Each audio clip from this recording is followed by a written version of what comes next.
Hello everyone, welcome to सरकारी library. और आज हम इस वीडियो में जो खोटा भाषा एवं साहित्य है उसमें से सोंदमाटी पुस्तक का 5वां कहानी जो कि है हमारा अजवायर भौजिक बेड़ाइल चेंगा, तो इसको हम पूरे डिटेल में डिस्कस करेंगे और समझेंगे। तो चलिए शुरू करते हैं कहानी को। कहानी को शुरू करने से पहले देखिए, जो सोंदमाटी पुस्तक है तो इसमें टोटल 10 कहानी है, जिसके 4 कहानियों को हमने डिस्कस कर लिया था। आज है 5वां कहानी अजवायर भौजिक बेड़ाइल चेंगा, और ये भी जो है सोंदमाटी पुस्तक में ही है। और सोंदमाटी पुस्तक का हमने पहले ही बताया कि इसका लेखक का नाम है डॉक्टर विनोद कुमार, प्रकाशन वर्ष 1990, प्रकाशक है आदिवासी कल्याण अकादमी, बिहार सरकार, रांची। और जो देखिए, जो सरकारी लाइब्रेरी है तो इसका खोटा भाषा एवं साहित्य का ई बुक आ रहा है पूरी तरह से जेएसएससी के द्वारा जो भी सिलेबस मेंशन है तो उसी के अकॉर्डिंग भाषा एवं साहित्य को हिंदी में कन्वर्ट करके आपके सामने प्रस्तुत किया जा रहा है। इसको आप 15 नवंबर से बाय कर सकते हैं। इसके लिए जो इन्फॉर्मेशन है तो वो आपको टेलीग्राम चैनल सरकारी लाइब्रेरी के माध्यम से मिल जाएगा, और ये जेएसएससी द्वारा आयोजित सभी परीक्षाओं के लिए आपके लिए उपयोगी होगा।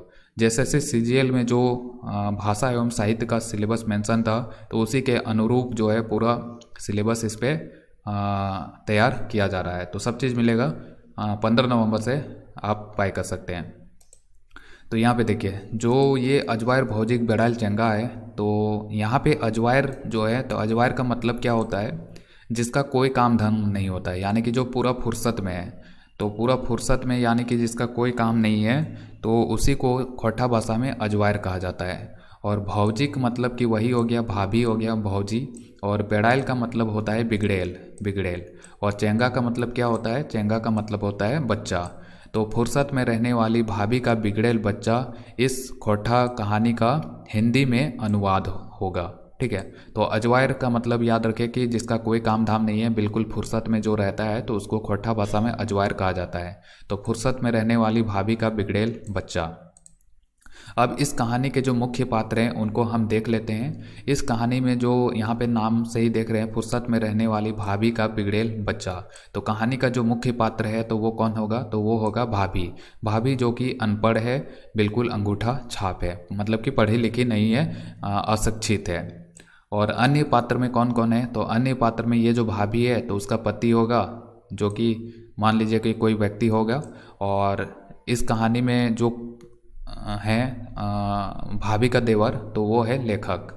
यानी कि देखिए, सबसे पहले जो इस कहानी के लेखक है यानी कि प्रोफेसर विनोद कुमार भी जो है तो वो भी इस कहानी का एक पात्र है। तो खुद लेखक हो जाएंगे। और लेखक कौन है, तो लेखक हैं भाभी का देवर इस कहानी में।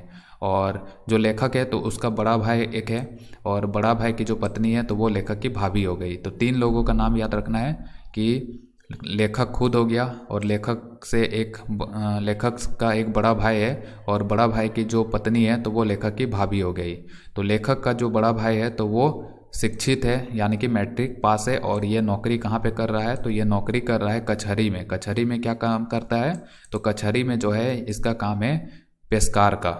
ठीक है, तो ये याद रखिए कि लेखक खुद हो गया, और लेखक का एक बड़ा भाई हो गया, और उसी की पत्नी जो है मुख्य पात्र के रूप में इस कहानी में है। और लेखक का जो बड़े भाई हैं तो वो मैट्रिक पास है, जबकि उनकी पत्नी जो है तो वो अनपढ़ है, अंगूठा छाप है। और लेखक का बड़ा भाई कहाँ पे नौकरी कर रहा है, तो ये कचहरी में पेशकार के रूप में नौकरी कर रहा है।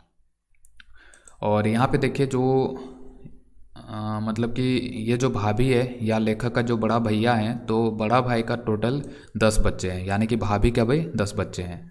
और जो ये 10 बच्चे हैं उनमें से 8 गो लड़का है और 2 गो लड़की है।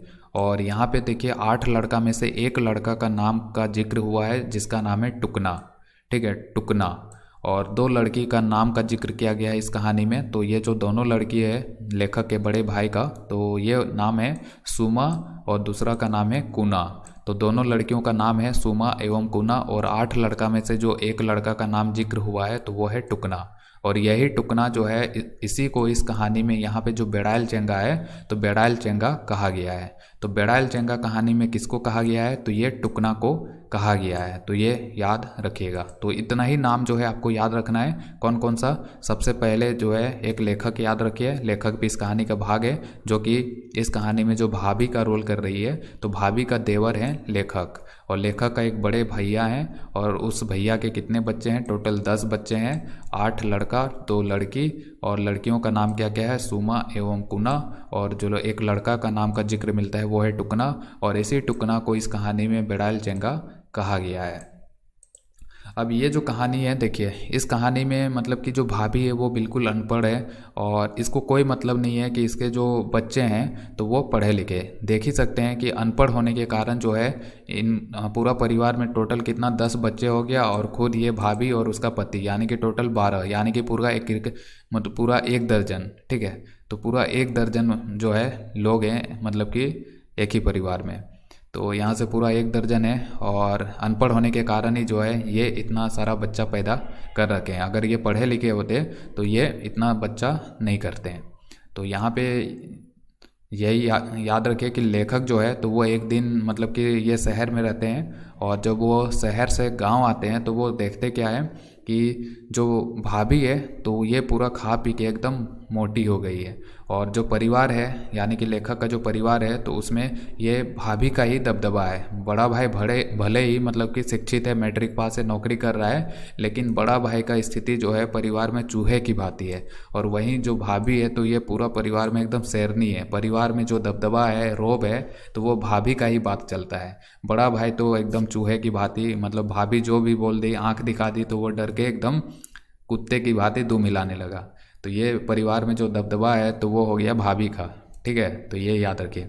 और लेकिन भाभी अनपढ़ है तो इसका कोई मतलब नहीं है कि ये जो 10 बच्चे हैं ये क्या कर रहे हैं, पढ़ लिख रहे हैं कि क्या कर रहे हैं, कहाँ खेल रहे हैं, कोई मतलब नहीं है। बस इसे मतलब है तो बड़ा भाई उसको कमा के लाएगा और इसके हाथ में पैसा सौंपेगा और भाभी उस पैसे से ऐश मौज करेगी, खूब खाएगी, खा के पूरा मोटी हो गई है। इसको कोई मतलब नहीं है कि उस पैसे को मतलब कि बच्चों के शिक्षा में मतलब कि खर्च करना है, बच्चों का एडमिशन वगैरह स्कूल में करवाना है, पढ़ाना लिखाना है, कोई मतलब नहीं है। तो लेखक जब शहर से आता है तो देखता है कि भाभी खा पी के पूरा मोटी हो गई है और इसको कोई मतलब ही नहीं है कि इसके बच्चे पढ़ रहे हैं कि क्या कर रहे हैं। एक दिन क्या होता है, लेखक मतलब कि रोड से गुजर रहा होता है तो वहाँ पे देखता है जो इसका बेटा है मतलब कि जो भाभी का बेटा है टुकना, तो ये आम तोड़ने चला गया है, आम बगीचा। और आम तोड़ने चला गया है और जो मौसम है वो एकदम बहुत ज़्यादा गर्मी का मौसम है, जेठ का महीना है और जेठ का महीना में ये आम बगीचा चला गया है आम तोड़ने के लिए। तो ये वहाँ पे देखता है टुकना को और जब लेखक मतलब कि घर आते हैं तो ये भाभी को बोलते हैं कि भाभी आपको बच्चों को पढ़ाना चाहिए, ना कि ये टुकना जैसे कि अभी इतना इतना जो गर्मी दे रहा है, इतना तेज़ धूप है, फिर भी ये बगीचा चला गया। अगर वहाँ पे गिर गया, पाँव हाथ टूट गया तो इसका जिम्मेवारी कौन लेगा। ठीक है, तो इस तरह से भाभी को समझाता है और इस तरह से भाभी को समझाने के बाद जो है तो भाभी को भी ये रियलाइज हो जाता है कि हाँ उसे बच्चों को पढ़ाना चाहिए, हमेशा मतलब कि ध्यान वगैरह रखना चाहिए। तो ये अफसोस होता है भाभी को और उसके आँख से आंसू निकलने लगता है।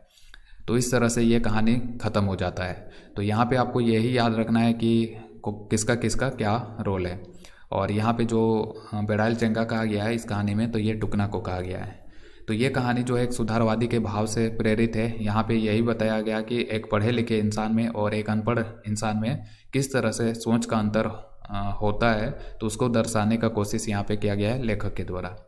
तो इसका जो भी ऑब्जेक्टिव क्वेश्चन है तो ऑब्जेक्टिव क्वेश्चन के माध्यम से हम फिर देखेंगे कि किस टाइप से क्वेश्चन जो है इससे पूछे जा सकते हैं इस कहानी से। तो आज के वीडियो में इतना ही, फिर मिलते हैं हम अगले वीडियो में। अगला जो कहानी होगा हमारा तो उसको हम डिस्कस करेंगे। एक पहला जोंडरा होगा अगला कहानी। तो अगला कहानी देखने के लिए जो चैनल है सब्सक्राइब करें, सरकारी लाइब्रेरी। Thank you.